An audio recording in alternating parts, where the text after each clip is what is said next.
Assalamualaikum warahmatullahi wabarakatuh. Perkenalkan, nama saya Muhammad Farezi dengan NIM 210512141045. Saya prodi Sistem Informasi tahun 2021 kelas A. Di sini saya ingin menjelaskan yaitu materi tentang subnetting. Apa itu subnetting? Subnetting awalnya dirancang untuk mengatasi kekurangan alamat IP melalui internet. Teknik ini bisa memecah network terlalu besar dan ribet menjadi network kecil-kecil dengan nama baru yang lebih mudah diatur. Subnetting ini sayangnya tidak bisa asal digunakan. Subnetting hanya cocok untuk dilakukan pada IP address kelas tertentu. Pengertian subnetting adalah strategi yang digunakan untuk memisahkan satu jaringan fisik menjadi lebih dari satu subjaringan logis yang lebih kecil subnetnya. Alamat IP mencakup segmen jaringan dan segmen host. Subnet dirancang dengan menerima bit dari bagian host alamat IP dan menggunakan bit ini untuk menetapkan sejumlah subjaringan yang lebih kecil di dalam jaringan asli. Teknik subnetting membuat skala jaringan lebih luas dan tidak dibatasi oleh kelas-kelas IP atau IP class A, B, dan C yang sudah diatur. Dengan subnetting, maka kita bisa membuat network dengan batasan host yang lebih realistis. Kebutuhan subnetting menyediakan cara yang lebih efisien untuk menentukan bagian mana dari sebuah 32 bit IP address yang mewakili network ID dan bagian mana yang membuat host ID dengan kelas IP address standar, yaitu 3 kemungkinan network ID yang tersedia, 8 bit untuk kelas A, 16 bit untuk kelas B, dan 24 bit untuk kelas C. Fungsi subnetting yang pertama yaitu penghematan alamat IP, mengalokasikan IP address yang terbatas agar lebih efisien. Jika internet terbatas oleh alamat-alamat di kelas A, B, dan C, tiap network akan memiliki 254 sampai 6000 atau 16 juta IP address untuk host device-nya, walaupun terdapat banyak network dengan jumlah host lebih dari 254. Namun, hanya sedikit network, kalau tidak mau dibilang ada, yang memiliki host sebanyak 65.000 atau 16 juta. Dan network yang memiliki lebih dari 254 device akan membutuhkan alokasi kelas B dan kemungkinan akan menghamburkan percuma sekitar 10.000 IP address. Yang kedua, mengoptimalkan untuk kerja jaringan. Walaupun sebuah organisasi memiliki ribuan host device, operasi semua device tersebut di dalam network ID yang sama akan memperlambat network. Cara TCP atau IP bekerja mengatur agar semua komputer dengan network ID yang sama harus berada physical network yang saling juga.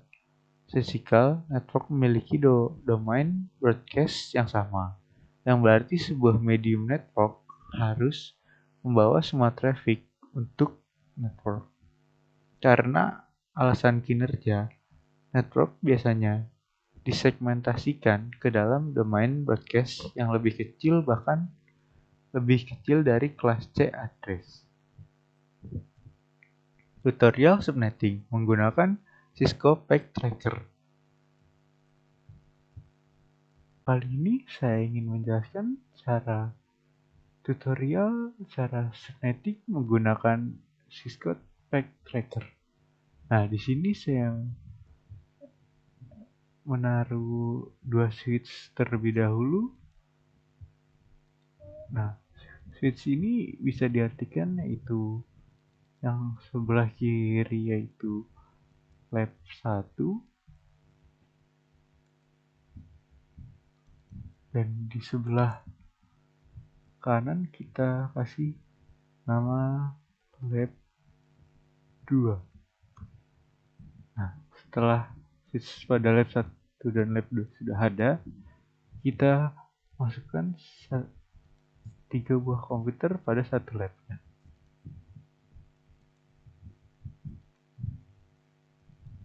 Nah, ini pada lab 1, selanjutnya pada lab 2. Selanjutnya untuk menghubungkan switch pada lab 1 dan switch pada lab 2, kita membutuhkan router. Ini. Nah, setelah itu kita sambungkan ke switch, sambungan laptop pada switch, lakukan sampai semua tersambung.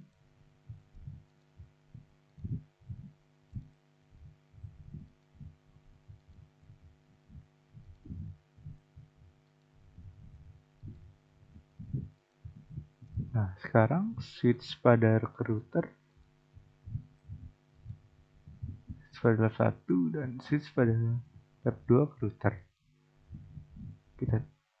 Kita masukkan IP terlebih dahulu karena ini lab 1 saya menggunakan 192 168 162. Nah, selanjutnya pada submax-nya kita tulis 192. Nah, jangan lupa kita on-kan terlebih dahulu untuk agar switch dan router tersambung. Nah, setelah itu kita lanjutkan ke satunya lagi untuk dengan satu yang sama 92 168 1. Di sini berbeda dengan yang pertama, kita menggunakan 126. Nah, setelah itu submax-nya sendiri tetap sama. Jangan lupa di on kan agar switch pada lab 2 dan router tersambung. Nah, setelah kita sudah masukkan router, kita masukkan ke PC pada pada lab. Yang pertama, kita masukkan IP-nya sama seperti pada router 192 168 1. Nah, karena kita IP itu adalah besarannya di satu lab. Nah, karena ini PC pertama, kita tulis 1.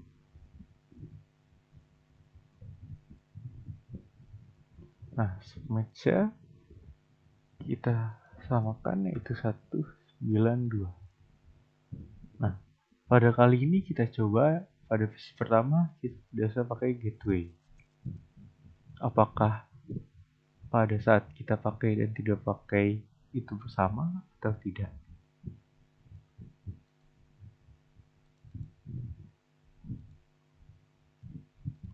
Nah, pada ini tetap sama. 8 1. Nah, karena pertama tadi V1, sekarang kita tulis V2. Setelah kita tetap sama, itu 192. Dan selanjutnya kita kasih gateway dengan menulis 192 168 1. Nah, gateway ini seperti pada router, yaitu kita memakai 1.62. Setelah kita sudah kasih gateway, kita lanjut ke visi yang selanjutnya, visi terakhir pada lab pertama. Di sini untuk visi terakhir pada lab pertama saya tetap menggunakan gateway 192,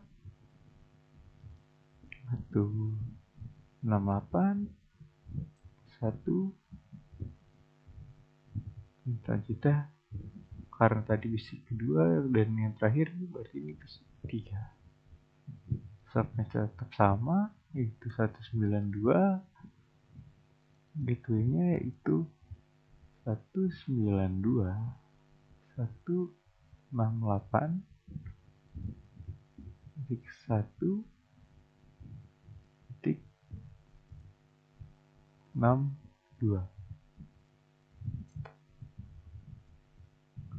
Setelah sama, kita lanjut ke lab 2. Oh, untuk memastikan apakah sama, oh iya sama. Nah, untuk lab 2 kita masukkan ke desktop. Nah, tetap sama tapi kita mulai di atas yang pertama. Apa itu yang maksud di atas yang pertama? Karena yang pertama terakhir di 62. Di sini kita harus di atas 65, 9, 8, 1, terus 65. Submax tetap sama, yaitu 192. Nah, kita coba di sini kita sudah menggunakan gateway pada visi keempat.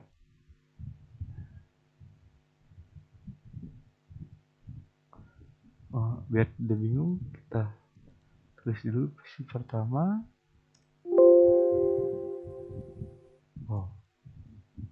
Berarti kita dari sini visi ke-6,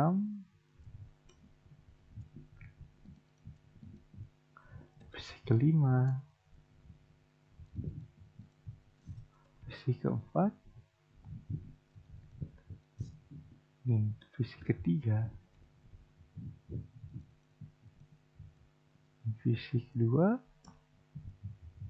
dan ini visi pertama.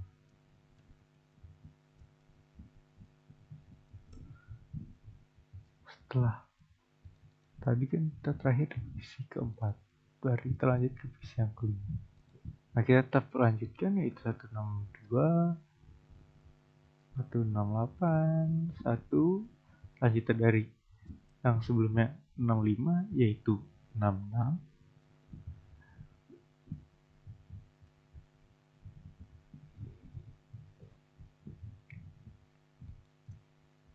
Untuk subnet max tetap sama 92. Nah, pada gateway di sini berbeda dengan pada lab 1. Karena lab 1 itu 62, maka pada lab 2 kita pakai 126 seperti di router, yaitu 192, 168, 126.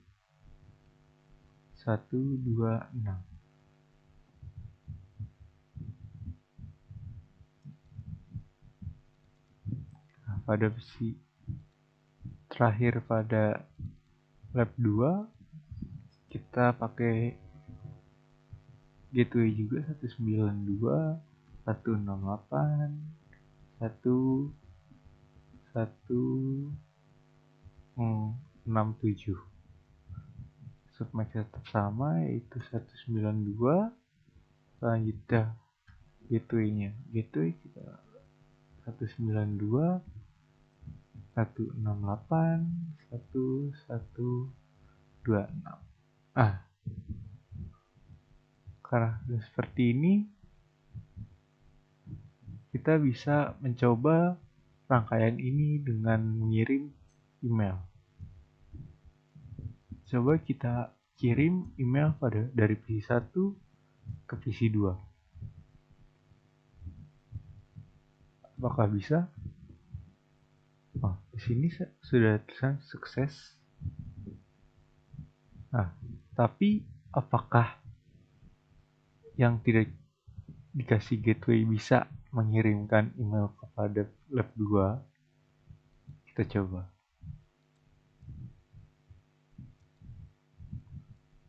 Violet. Karena pada simulasinya juga bisa kita lihat kita pakai yang CMP saja, yang lainnya kita off kan.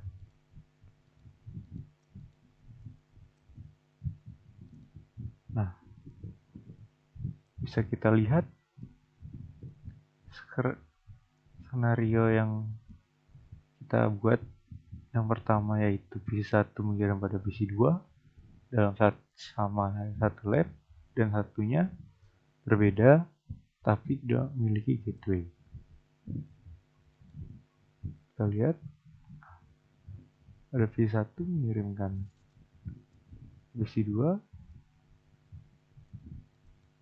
terus dibalikan lagi ke switch dan balik lagi PC1. Nah, selanjutnya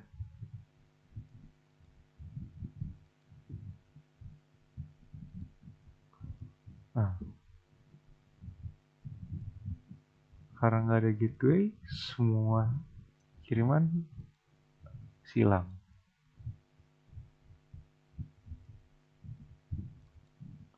Nah, tapi bisa kita coba dari yang punya gateway, seperti PC2 ke PC5. Di sini kita bisa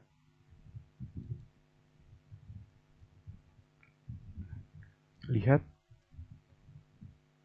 oh, di sini violet karena mungkin percobaan pertama. Coba kita pada percobaan kedua.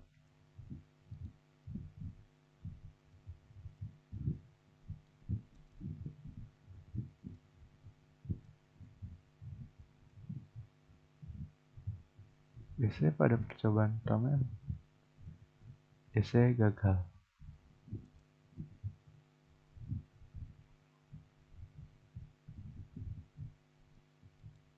Karena terlalu lama. Kita coba di skenario selanjutnya, itu skenario 1 kita buat dari PC2 ke PC5. Di sini in progress.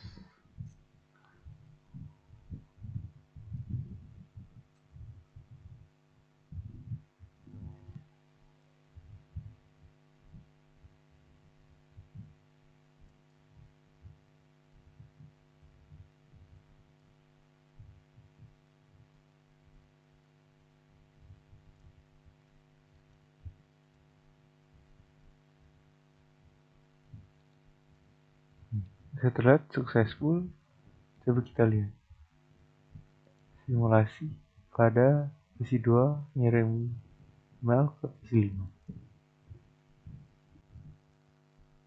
Segitu saja yang bisa saya sampaikan. Kurang lebih mohon maaf. Terima kasih.